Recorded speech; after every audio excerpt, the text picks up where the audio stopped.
that there is a Catholic social thought is really important.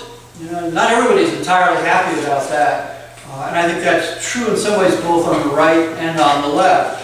One of the themes of my talk tonight is that the Catholic Church isn't identifiably left or identifiably right. It's one of the characteristics, I think, of Catholic social thought that stands out. Now, with respect to just the very fact of Catholic social thought, the one extreme we need to avoid is the idea that the Church can't talk about political matters because it's only supposed to talk about religious matters, and political matters are outside its bailiwick entirely. And that doesn't make any sense because, in fact, there's not nice, neat lines of division between religious questions and moral questions and social and political questions. The fact of the matter is that many questions are mixed.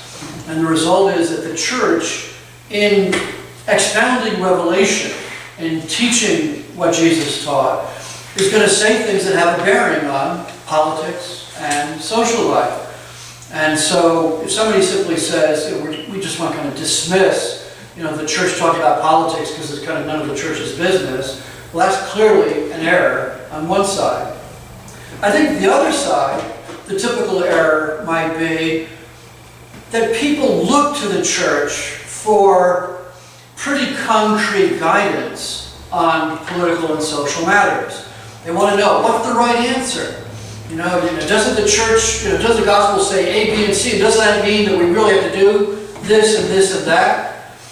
And I think that's not true. I think, in fact, we don't look to the Church generally for very concrete matters, solutions to political and social questions. You can read a paragraph here from Gaudium et Spes, the Constitution of the Church in the Modern World from Vatican II. Secular duties and activities belong, actually, go to the second part. Often enough, the Christian view of things will itself suggest some specific solution in certain circumstances, yet it happens rather frequently, and legitimately so, that with equal sincerity, some of the faithful will disagree with others on a given matter. Even against the intentions of their proponents, however, solutions proposed on one side or another may be easily confused by many people with the gospel message. Hence, it is necessary for people to remember that no one is allowed in the aforementioned situations to appropriate the Church's authority for his opinion. They should always try to enlighten one another through honest discussion, preserving mutual charity, and caring above all for the common good. So, and there are other passages in Vatican II that I could cite as well that make this point that in temporal matters, there's a lot of freedom about different things. There are general principles we have to attend to, but their application is going to be more complex. Now, I think one point or one aspect of the subject that flows out of this is talking about vocation. There's, putting to the side particular matters of Catholic social thought for the moment, I want to approach it from the standpoint of, in a way, a division of labor in the Church. That there are different people with different calls in the Church. And in some ways, the most fundamental division is between the hierarchy and the clergy on one hand, and the laity on the other. And it's not a question of one or the other only, having to do with political and social matters. It's more like what their prime responsibilities are with respect to political and social matters. So, what's the primary function of the hierarchy and the priests in the Church? What would you say? What do you think? Identifying how to negotiate temporal affairs while maintaining faithful fidelity to the principles. Let me start broadly. What's its general function? Don't even just think of Catholic social. Preach, teach. Preach, teach. What else? Sacraments. Sacraments. There's the sacraments. There's what? Counsel. Counseling. I mean, there's a huge area of responsibility for the clergy in preaching the gospel, in teaching the doctrine, in administering the sacraments. And these are things that are their specific call. Now, some of those things, as we've suggested, overlap with the questions of social and political thought.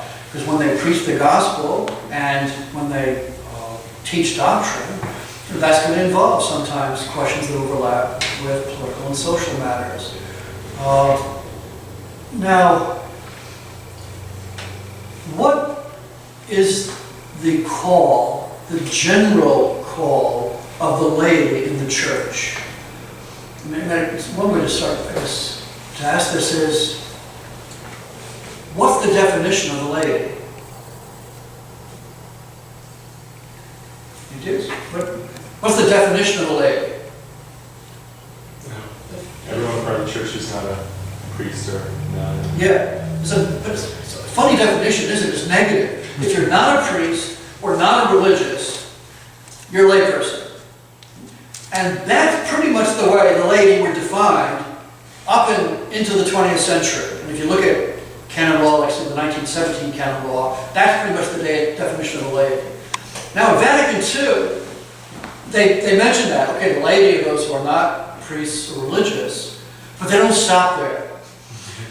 Because there's been a kind of, an unfolding of the church's teaching, development of its doctrine. And so I'm really drawing on Lumen Gentium here, on the dogmatic constitution of the church from Vatican II. What is the specific, you might say the proper, function of the laity in the church? What does it do in a way that nobody else does so well? What do you think? You guys are actually, I presume most of you are probably a laity, right? So, what is it that, what's your call?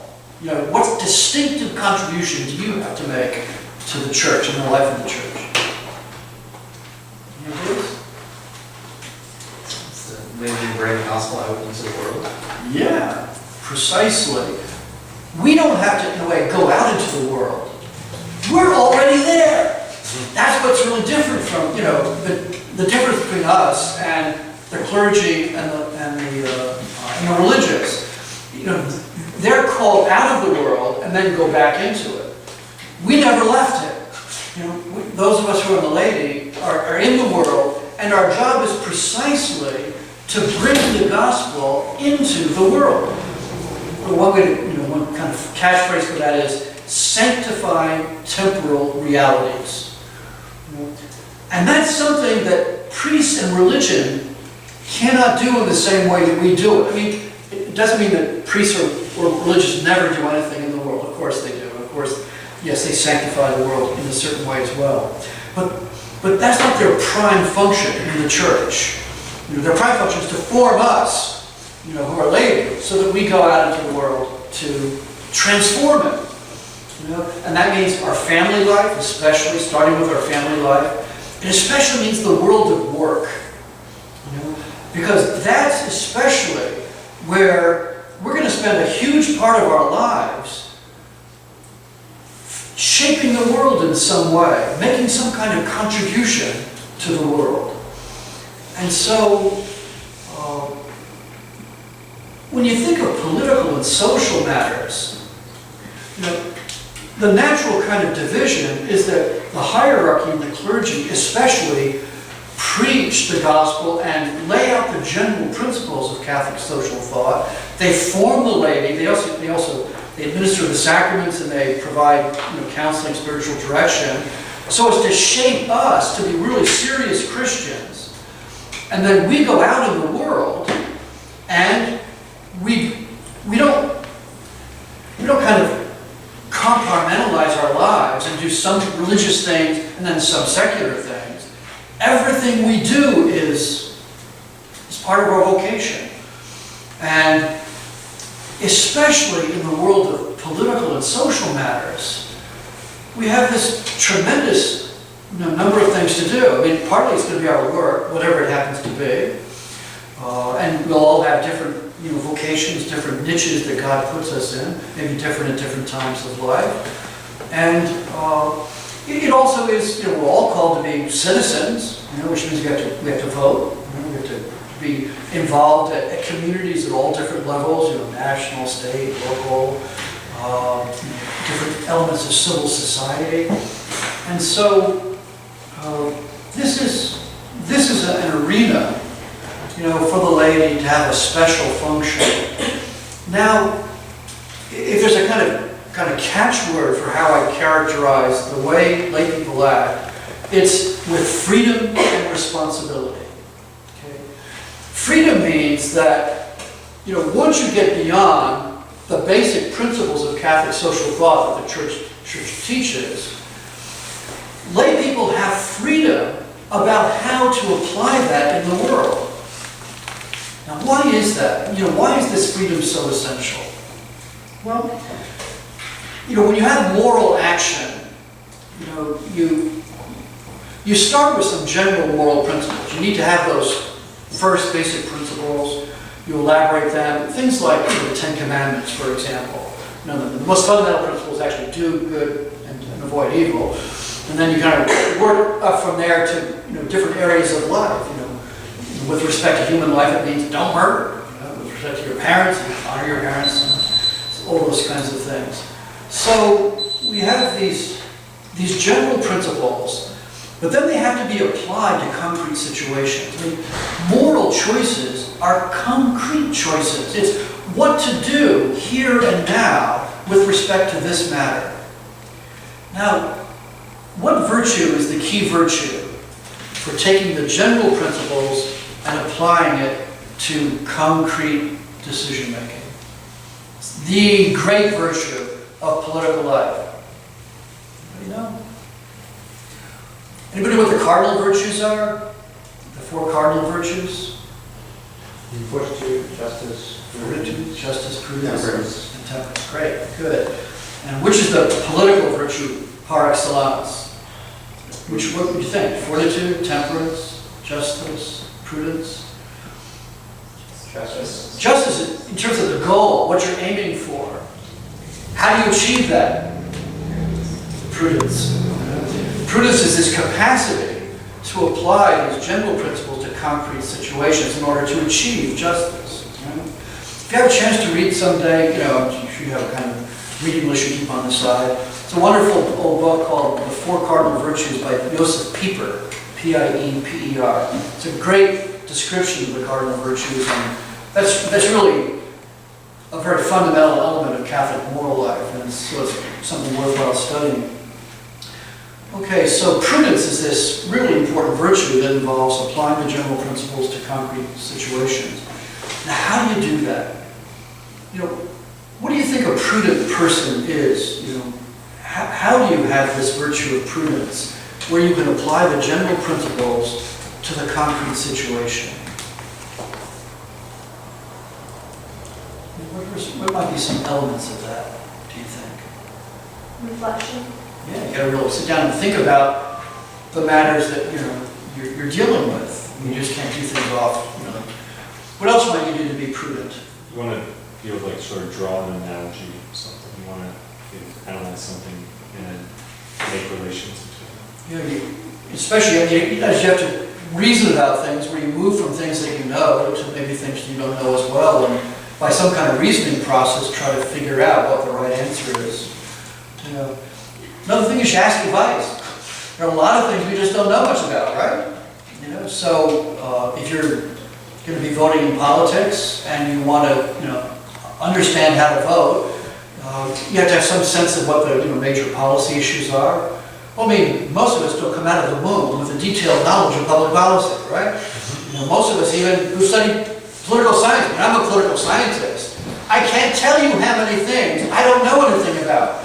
How many political matters, because there's just such a huge range of them, right?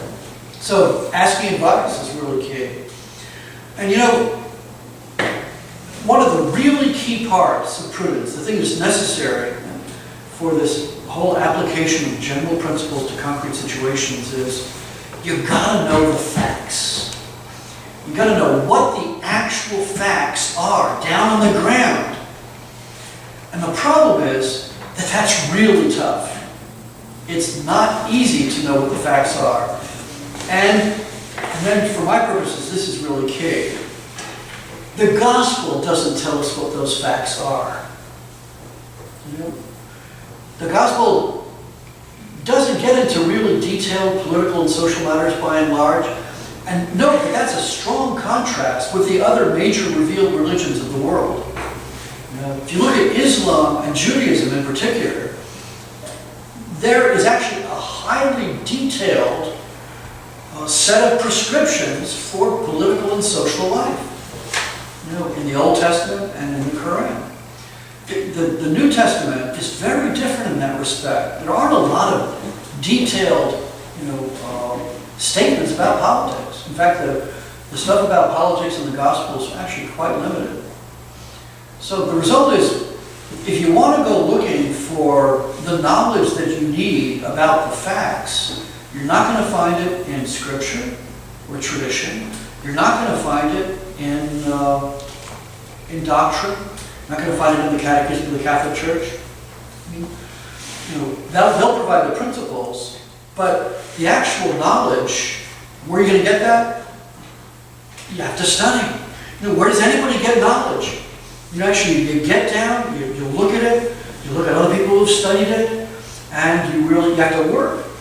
And probably the area in your life where you will do that most is your work, whatever work that is. And this is something that I think is often neglected in Catholic social thought, the importance of our work. For example, if I were to ask you this question, which person is living out Catholic social thought better? A person who graduates from Duke and spends a year in Honduras helping people get clean water in Honduras, or a person who graduates from Duke and goes to work for Wells Fargo Bank?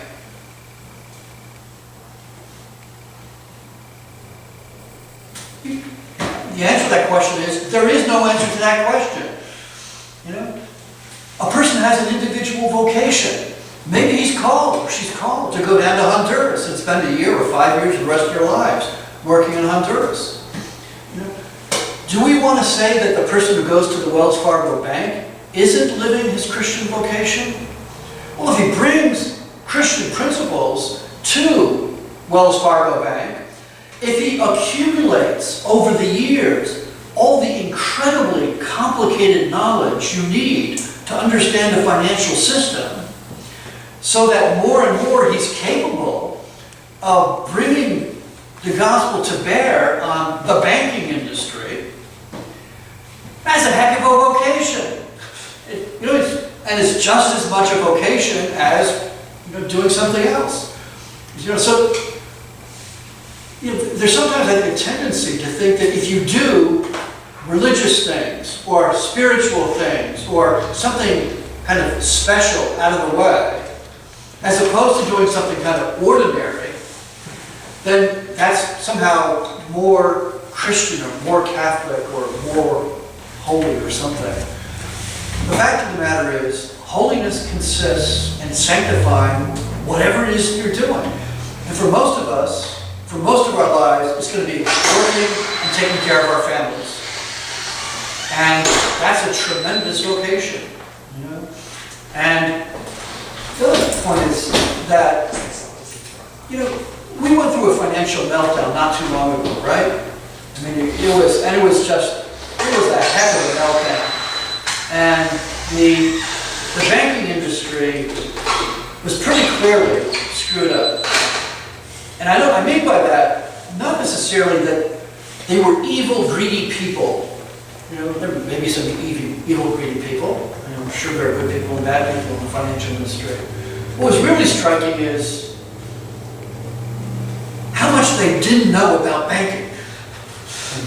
As the best bankers in the world did crazy, stupid things. For example, a lot of people think that Wall Street people made out like bandits on these derivatives where they were, the securitization, securitized collections of mortgages. And the thing that's incredible is that all these Wall Street banks sunk huge amounts of their own money into this thing that eventually went kaput. That is, a lot of them lost a lot of money doing that. You know, because why? Well, because they weren't good professionals. You know, there's this phenomenon in financial life called bubbles. You know, it's irrational exuberance. People get so caught up in, you know, the animal spirits of the, you know, when the economy's moving forward, that they just lose sight of all kinds of sensible things, like not putting all your eggs in one basket. Huge numbers of people put all their eggs in one basket, and they screwed up pretty much the whole financial system, and the lives of other people, and their own lives. Okay? Now, that's partly because they're human, right? We all have the same problem. You know, we're probably going to look back 40 years from now, look at what we've done over our lives and say, how did I do that? Wow, was that dumb?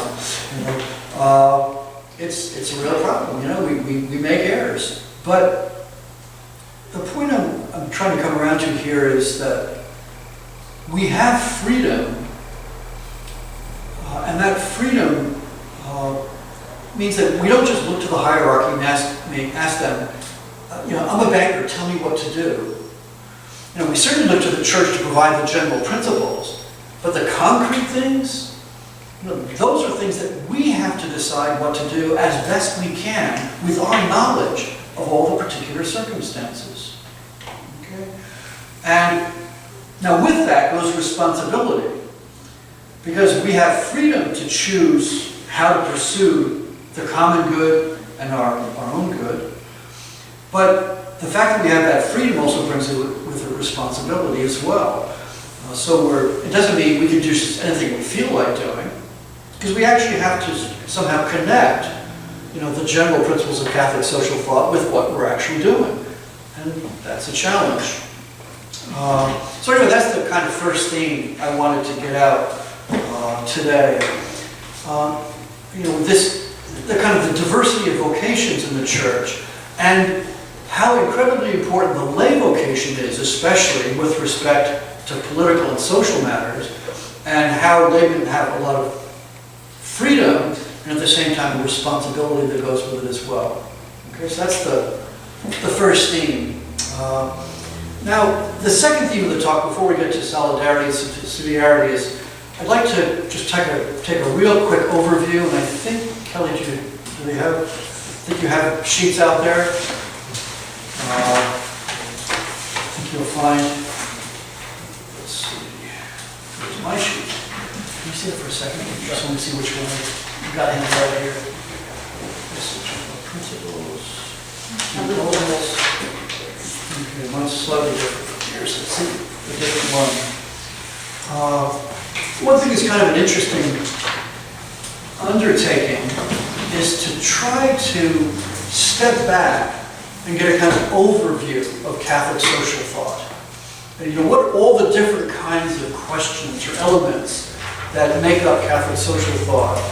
And if you just take maybe 2 or 3 minutes, I'd like you to read through this one-page outline, just to kind of get a sense. And then I'd like to probably start off by asking whether you have kind of questions or observations about this, okay?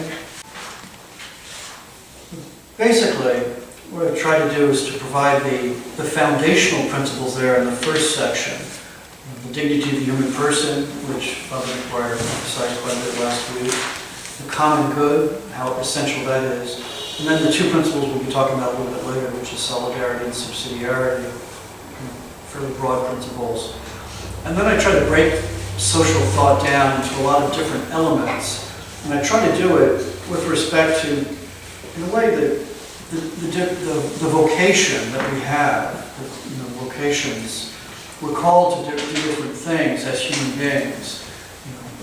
So knowing the truth and living in accord with it is really fundamental. And truth really matters. And so there are some things associated with that, such as religious liberty, the right to education, and so forth. Then, again, for most of us, our identity is going to be very much shaped by living in a particular family, by marrying and having kids.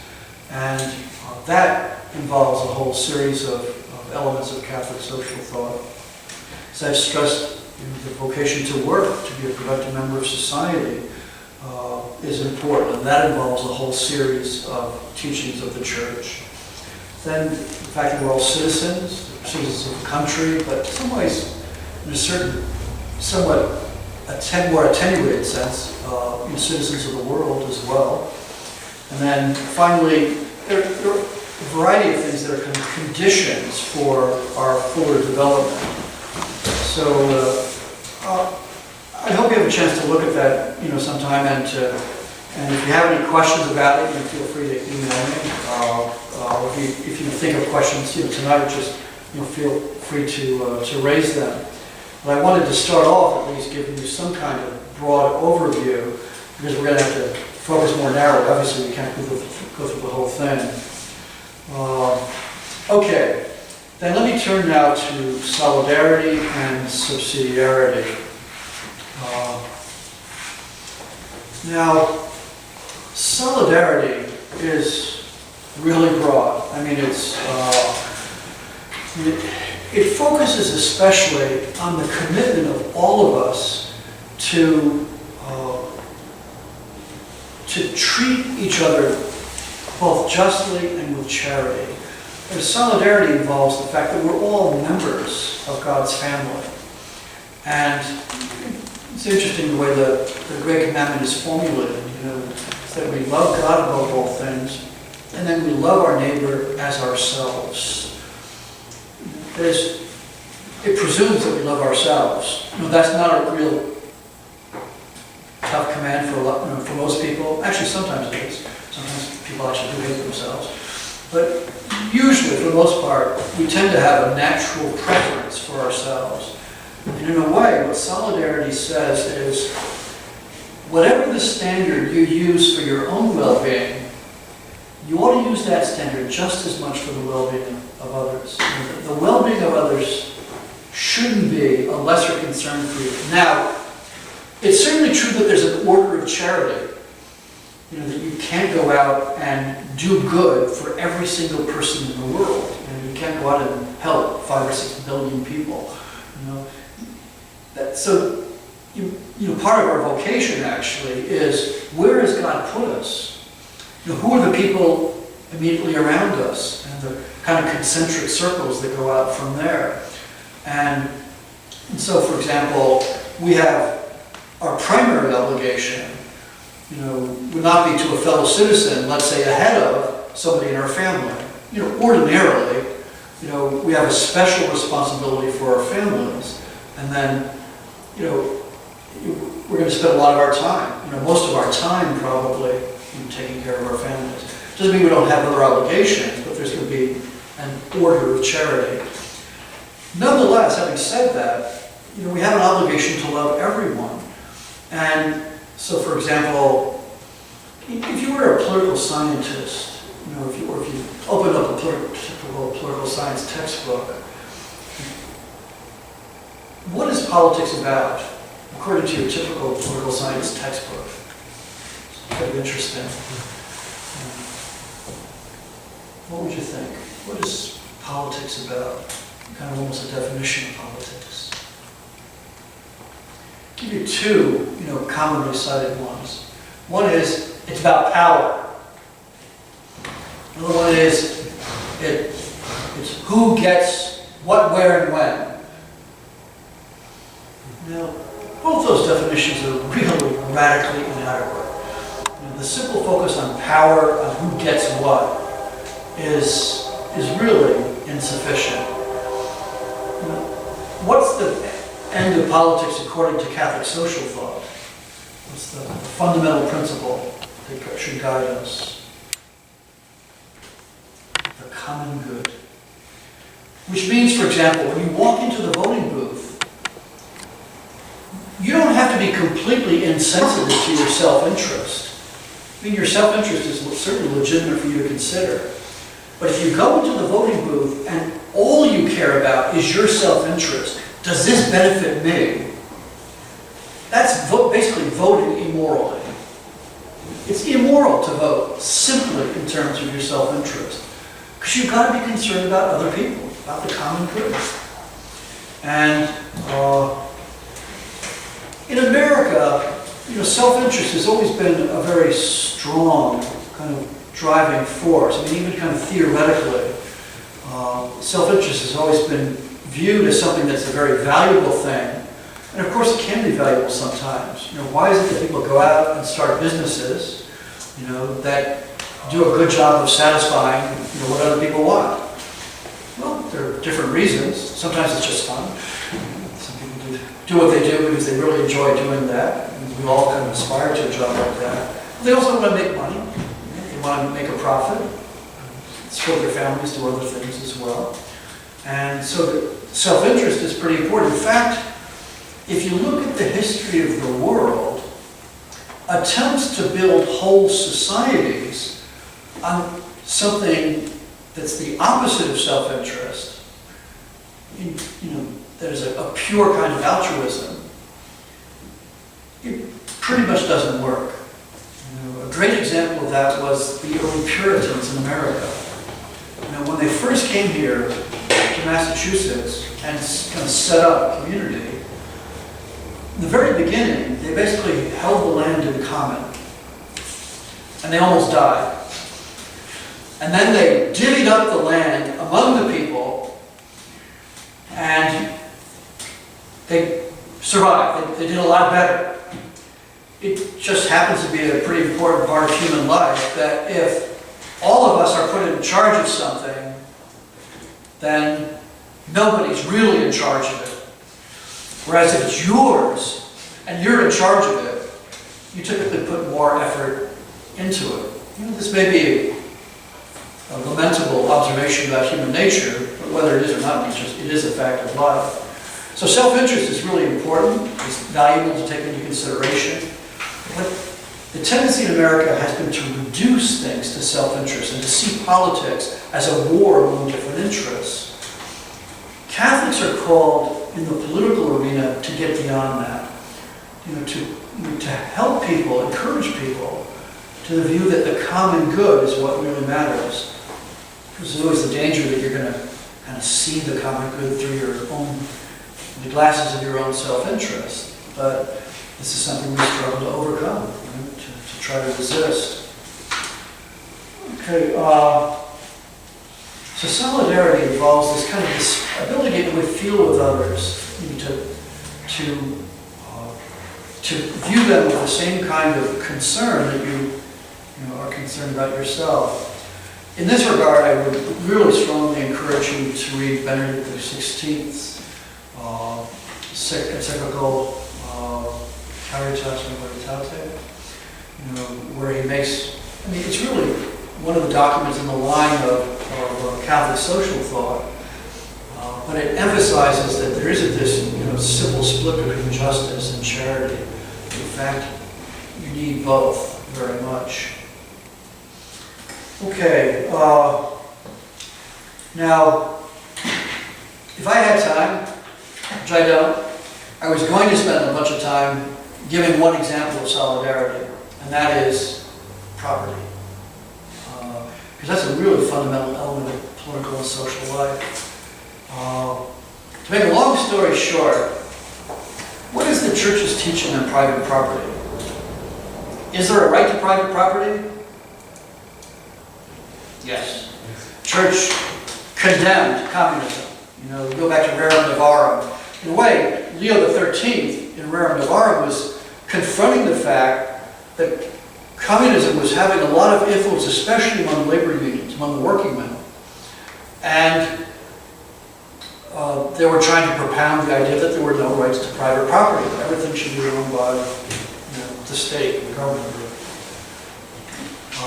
the entire country.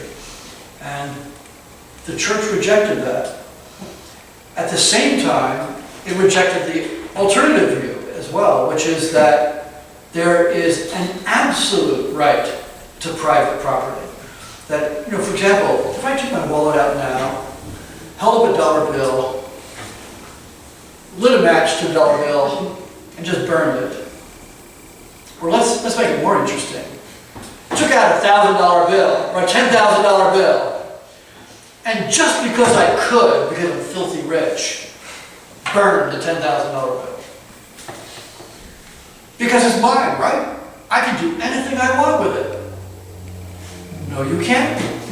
It is yours, but no, you can't do just anything with it. You know, because what's the fundamental principle?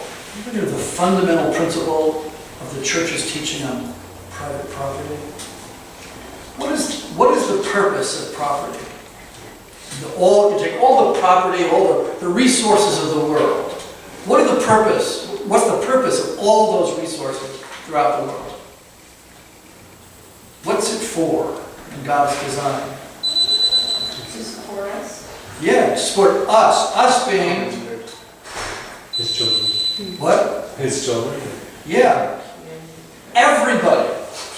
Everybody in the whole world. This is, the technical phrase for this is called the universal destination of goods. That is that you have all these things in the world, somehow they're supposed to get to everybody. Because we all have ends or goals, you know, to live our faith. We take care of our families. We, pursue the common good, especially by the work we do. There are all of these wonderful elements of human life and what human life is about, right? How do we do those things? We need resources to do them. Which means if somebody doesn't have any resources, he's not going to be able to do what God wants him to do, which is to pursue these ends that he's called to pursue. Okay? So, the result is everybody, in some fundamental sense, has a right to the resources to do what God wants him to do. Okay? The next question is, okay, so all that stuff out there is supposed to get to all of us. How do we do that? The formula in Aquinas, this pretty much follows Aristotle, is that you can divide things two ways. There's common use and private use, and common ownership and private ownership. Now, common use is what we're after here, right? That everybody in the world gets to be able to use all these things. We don't want the resources of the world confined only to certain individuals. So we want to achieve common use. But how do we do that? By common ownership or by private ownership? Aquinas argues, and the Church and Navarro argue, that if you want to achieve common use, you actually do it more effectively through private ownership than you do through common ownership. For a variety of reasons that we don't have time to get into. We can talk about that if you're interested. So the result is that private property is good precisely because it's more effective at getting resources to a wide range of people. But of course it doesn't always do that. Because you can imagine a private property system where the rights are so absolute that a certain number of people get the resources and other people don't. I guess, think of it as people arriving on an island and they're allowed to go stake out some section of the island for them. And some people are faster and they get to places, and there's somebody who's slow at the end and doesn't get there. Is that an appropriate way to divide property? Who got there first? Who's fastest? No, because everybody has a right to it. Right? The result is that you have to qualify private property rights. We do that in various ways, in lots of different ways. One is by private charity. A lot of rich people give a huge amount of money to charity and philanthropy. They also partly do it through taxation and certain kinds of redistributed policies.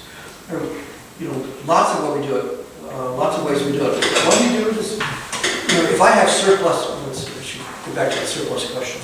We all have a right to property, and we can use it to achieve the ends that God wants us to achieve. There's some people who have a lot of property, and they have more property than, absolutely, strictly speaking, they really need. Now, is it appropriate for the government to come in and take away all the surplus property? Why not?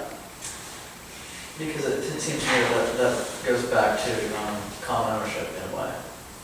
And it also, I guess, would contradict subsidiarity, wouldn't it? Yep, I'll get to subsidiarity later. But just think about it for a moment. If all our surplus were taken by government, how could we exercise the virtue of liberality? You know, we would lose the opportunity to exercise the virtue of being generous. You know? Because we would need to have some of that surplus in order to give it away to other people ourselves, right? We don't want to lose that opportunity, and that's a valuable thing, right? So, it's not that there's no single way of getting the surplus to other people. There are actually lots of different ways. And this is one of the ways, one of the areas in which there could be a lot of differences among people about what set of policies is going to be the ideal way to do it. But ultimately, a society will be judged by how well it does that. If it doesn't get resources to people to permit them to develop themselves and to achieve the ends God wants them to achieve, then to the extent that it doesn't do that, it's really failing to live up to God's design. It's a less just, a less good society. Okay, that's a few words about property. Last thing, I just want to say a little bit about subsidiarity. Depending upon where you go, some people think of Catholic social thought as right-wing or left-wing. If you emphasize abortion, gay marriage, or whatever, everybody says Catholics are right-wing. If you emphasize, preferential option for the poor, the rights of working or whatever, people say, well, that's left-wing or whatever. Of course, that's even those things are just drastic oversimplification. But it's certainly true that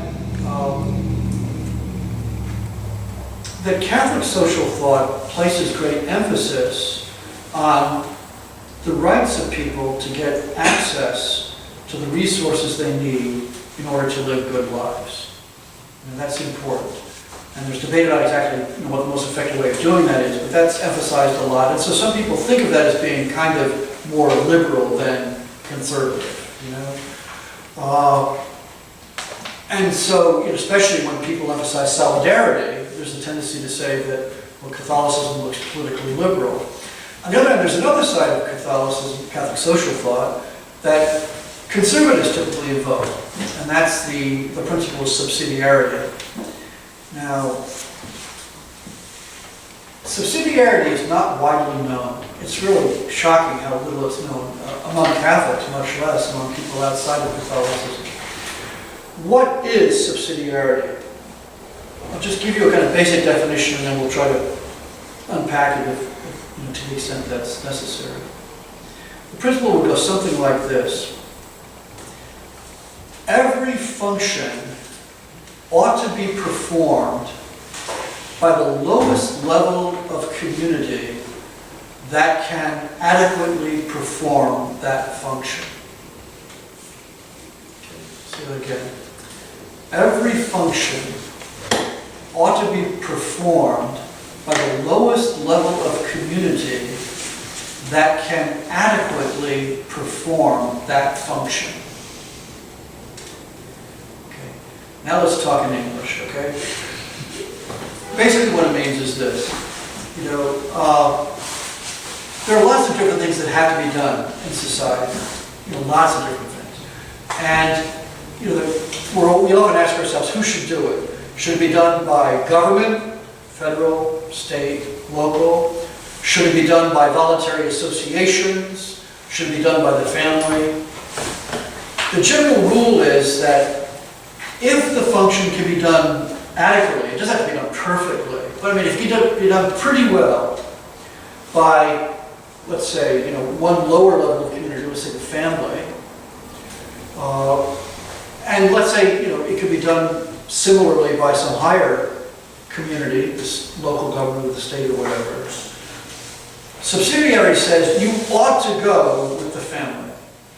Or if you can do it at the local government level rather than the national level, you ought to do it at the local government level. It's a lot like federal federalism and decentralization in American politics. Except that there's this one, that last phrase is one reason why subsidiarity is neither liberal nor conservative. Because basically it says each function will be done by the lowest level of community that can adequately perform that function. Well, that adequately, there's a world inside of that word, right? Is the thing being done adequately at the local level? I mean, I think in general, political liberals are more likely to find that things done at the lower levels are inadequate, and conservatives are more likely to find that they're done adequately and that they're not done as well at the higher level. And that's a kind of general rule of thumb, but it has something to it. So in some sense, that's why conservatives sometimes feel that subsidiarity is their principle in Catholic social thought, even though it's, I think, a misunderstanding. Why is subsidiarity a principle of Catholic social thought? I mean, let's suppose you could have a function that could be done roughly in a similar way by the state government or by a voluntary association. Why should it be done by the voluntary association rather than the state? I mean, if they both perform it about the same, or if the federal government can do something and the local government can do something about the same, why does the church say you ought to go with the local government? Why go with the lower level of community? What's the reason for that? And the reason for that is that Catholic social thought really cares about people. It cares about people developing themselves. God has given everybody gifts, and those gifts can't all be developed. You guys are probably all facing this right now, right? I mean, you're thinking probably, some of you more than others, about what jobs you're going to have in life. And when you make those choices, when you go down one path, you're going to leave behind another path where you can't develop those skills. Still, having said that, we do want to encourage people to develop their capacities, their abilities. It's not just a question of getting things done. The way you do them, and especially the way that impacts character, the quality of the people, makes a difference.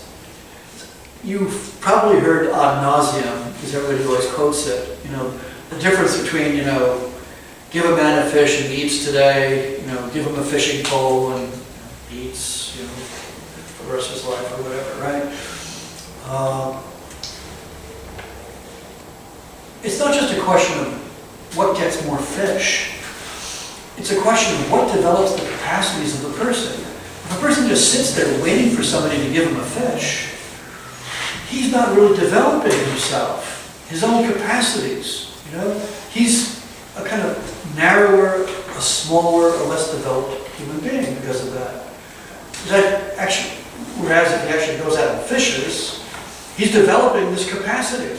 He's developing a skill, one of his skills. And of course, we want people to develop many skills. Right? That's what subsidiarity is all about. If you have something done at the level of a voluntary association, the people who have gotten together to form that association are doing this activity. If the state or the federal government is doing it, how much are you and I typically involved? If we work for the federal government, maybe we're involved.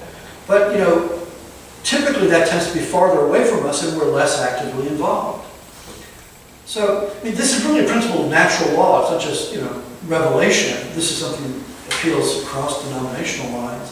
Whatever we can do to help people develop themselves is beneficial. So, I'll give you one final example and then I'll shut up. A great example of subsidiarity, at least in my opinion, it's family life, raising kids.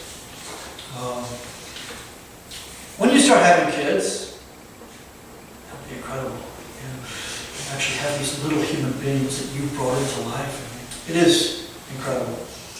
They're going to start growing up, and you're going to be working around the house some weekend, and this is way before adolescence, when this stops entirely, but you're going to be going out to paint, and you're going to hear, "Daddy, Daddy, can I help?" Your 6-year-old wants to help you paint. Now, think for a moment what that means. Do you want your 6-year-old helping you to paint? You don't want your 6-year-old helping you to paint. If you want to do it quickly and efficiently, you want to do it yourself. Your 6-year-old helping you to paint means it's going to be messier and longer. It's going to make your life more problematic, much more difficult. What should a father do when he has the choice between quickly and efficiently doing it himself or getting the help of his 6-year-old? Well, it varies. Maybe you only have so much time, right? Sorry, kid, you can't help this week because Mom wants me to do something at 3, which means I gotta have this job done by 3, and I gotta do it myself to do that. But as a general rule, unless you're constrained by circumstances, a good father will say, "Great! I was hoping you'd help me. Let's go to work." And you go to work and you have to clean up the mess and you take twice as long to do it. But what's the payoff for the father? His kid is learning to paint, right? Which means if he figures out some way of getting him to do it, as the kid gets older, he can actually do a lot of the work that Dad would otherwise have to do himself, But more importantly, obviously, it's not just what's in it for Dad. The key thing is what's in it for the kid. The kid is going to learn how to paint. Well, someday his wife is really going to appreciate, or her husband, is really going to appreciate the fact that this person knows how to paint. I mean, painting, you guys have done major paint jobs yet, or have you in your life? It's not all that easy, actually. It does require certain skills and abilities, and you can really kind of screw things up pretty badly. And so it's nice to know how to paint, because you're a lot, in general, it's a lot cheaper for you to do it than to pay somebody else, right? So it's a nice skill to have. Well, I mean, the painting is just one of a zillion skills, that you want to help your kid to develop. This is subsidiarity in action.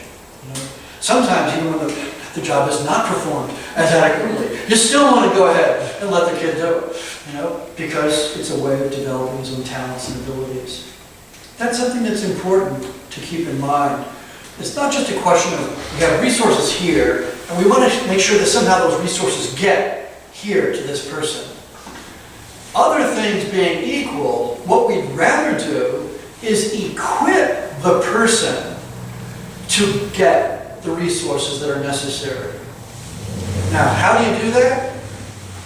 I don't know. I mean, what are we talking about? There are a zillion different kinds of, jobs that have to be done, and you can't lay down some universal general principle says it's always going to be this way.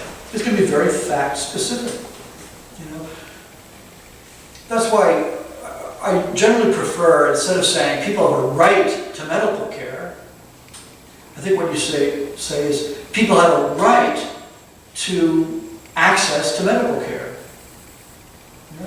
That is, it's not a right to medical care doesn't mean they have a right for you to kind of put it on the plate and give it to you. They have a right that it's available to them, that they can actually get it. Ideally, now sometimes actually, under some circumstances, you just have to give it to them, period. But you want to kind of set up the system as much as you can so that they're able to get it themselves. Because in the process of doing that, again, they're developing their own capacities, their own talents, their own abilities.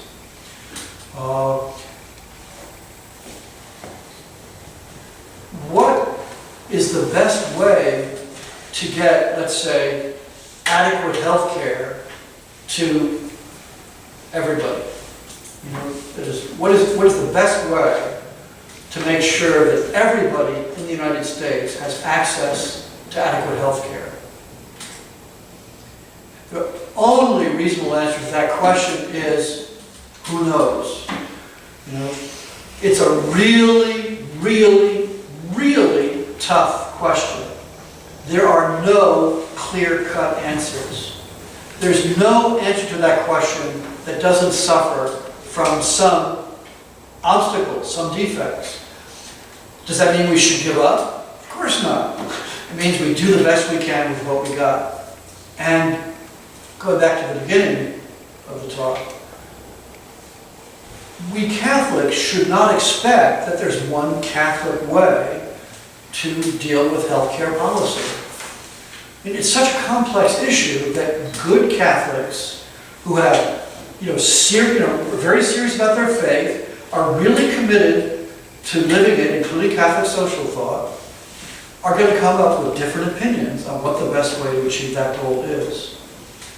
And that's great in one way, because that's a way for them to develop their talents and abilities as well. But they go out and they argue and they study and they work at it, trying to provide it in the way that they think is best. Okay? I really want to emphasize freedom because so often I think there's a temptation on the part of very good, well-meaning people to leap immediately from principles of Catholic social thought to, oh, we got to do this. This is what we have to do. And I think there are some times when that's the case. That sometimes the gap between the general principles and the concrete situation is relatively narrow. There's not a huge difference. This is why I think why the bishops speak so strongly on abortion. Because I think the movement from the general principles to the concrete issue, the gap is very small there. There's not a lot in between. There's some, which is one reason why, in general, I don't think the bishops would ever say the only Catholic way to get rid of abortion is X. This particular amendment or this particular law. The bishops emphasize how important it is to get rid of abortion, to try to restrict it as much as possible in order to protect the lives of innocent human beings. But actually, different people do choose different ways of going about that. And some people think a federalism amendment would be the most effective thing, at least in the short term, to defend human life. Other people say no. The key is reversing Roe versus Wade. Other people say it's pregnancy health centers, that are the key. Well, probably they all have something to contribute, but in that case, at least you'd say that there's not as much of a gap. In other areas, there is a much more significant gap, which means that there's a lot more freedom to approach things in different ways. Just give you one simple example. There is such a thing as a just wage. Catholic social thought has a teaching on the just wage. What are the three factors that determine what a just wage is? Anybody think of anything that might be one of those factors? What's a just wage? Cost of living. What? Cost of living. Yeah. What does a person actually need to live? That's the needs of the person are one component of just wage. I mean, if people get paid a wage that doesn't keep them alive, or doesn't give them any kind of elementary rest, relaxation, whatever, I mean, that's a real problem. So that's a really key factor, the need of the worker. What else needs to be considered in order to arrive at the just wage, according to the church? The kind of work that was put into it. What? Actually, The value of work. I don't know. That's an interesting question. Because in fact, sometimes people actually do less work and get paid more. Yeah. Because when you think about it, what you're thinking is the price mechanism, right? What do prices do in society? Wages are really the price of labor. Why are prices so important in an economic system? It's because they're the means of coordinating individual action. there are two ways to go about providing, the United States with a number of pencils that it needs. One is to establish a department of pencils in Washington that tries to figure out how many pencils are there, that are really needed in society. And then, set up a factory to produce that number of pencils, or a bunch of factories, or whatever. As it turns out, that doesn't work very well. Communist Russia gave a wonderful demonstration of that. They lost the Cold War because they couldn't produce pencils and a lot of other things very well. Now, the way we do it is by the price mechanism. If you want a pencil, you go out and you buy one, right? How much do you get charged for it? Well, it depends on how much you want it and how many pencils are available. If you really want a pencil, and it's the only pencil in town, you could probably get charged pretty high. And when you get charged, when you have a high price, what's going to happen? People are going to say, hey, I can make a lot of money with pencils. I'm going to make a lot of pencils. So the supply of pencils expands, and then what happens to the price? The price drops, right? So prices are mechanisms for conveying information about what resources need to be allocated to what function. Okay, what that means is that one of the other one of the other components of the just wage is this. What if you have a whole bunch of people working in an area, and all of a sudden, people don't need what they're producing as much as they used to? We've got lots of people, we've got millions of people working at producing Atari video games. You guys don't even know what that is. That was the gaming way back when, you probably weren't even born, right? At a certain point in time, not that many people wanted Atari, but a lot of other better things. If you worked in an Atari factory, that's potentially a problem, right? That is, what happens with the price mechanism is that the Atari can command less money, which means the guy producing the Atari can't pay the same wages. The wages are going to fall. That is, another factor in the just wage is the common good. That is this need to reallocate resources. And some people need to lose their jobs because they're producing things that people don't need anymore. And so you have to have their wages fall so that their pressure's put on them to go into another line of work that's producing things that people do want. Now, that's a real problem in a capitalist society because it's not nice to lose your job and have to go find a new one, right? It's tough. And so maybe there are ways in which we have to cushion that transition for people. Especially imagine you're a steel worker, and you're 58 years old. Your pension doesn't kick in until, I'm just making this all up, pension doesn't kick in until 65 or something. You've got 7 years to go, but, Japan or Mexico or Indonesia is producing steel a lot cheaper now. Your company can't sell as much. Price is falling, the wages are going to fall, or the wages will stay the same, but what happens? Narrow the number of people earning it, right? So you lose your job. So that's a problem. And yet, that's the church says, Pius XI says, part of the just wage is not just what the needs of the worker are, but what the condition of the business and the requirements of the common good are. Now, what that means, of course, is that life is really complicated. It's really tough to know what the just wage is in any given set of circumstances. You've got to work at that. And, it's certainly possible that some people some employers just kind of drive wages down to a point that's really profoundly unjust, because they're not doing it just because their business needs it, but because, they're greedy, and they're not willing to share the success of the business with their workers. But but in other cases, businessmen have to lay off people. They have to, lower wages, as a way of this kind of reallocation of resources. So I mean, my basic point is, life is really complicated, and this area of the just wage is that this is an area where moving from the teaching of the church to the actual concrete decisions, it's likely that a lot of different Catholics are going to have different opinions about what the best way to do it is. And that's not a terrible thing. It's not awful when Catholics have different opinions on political matters.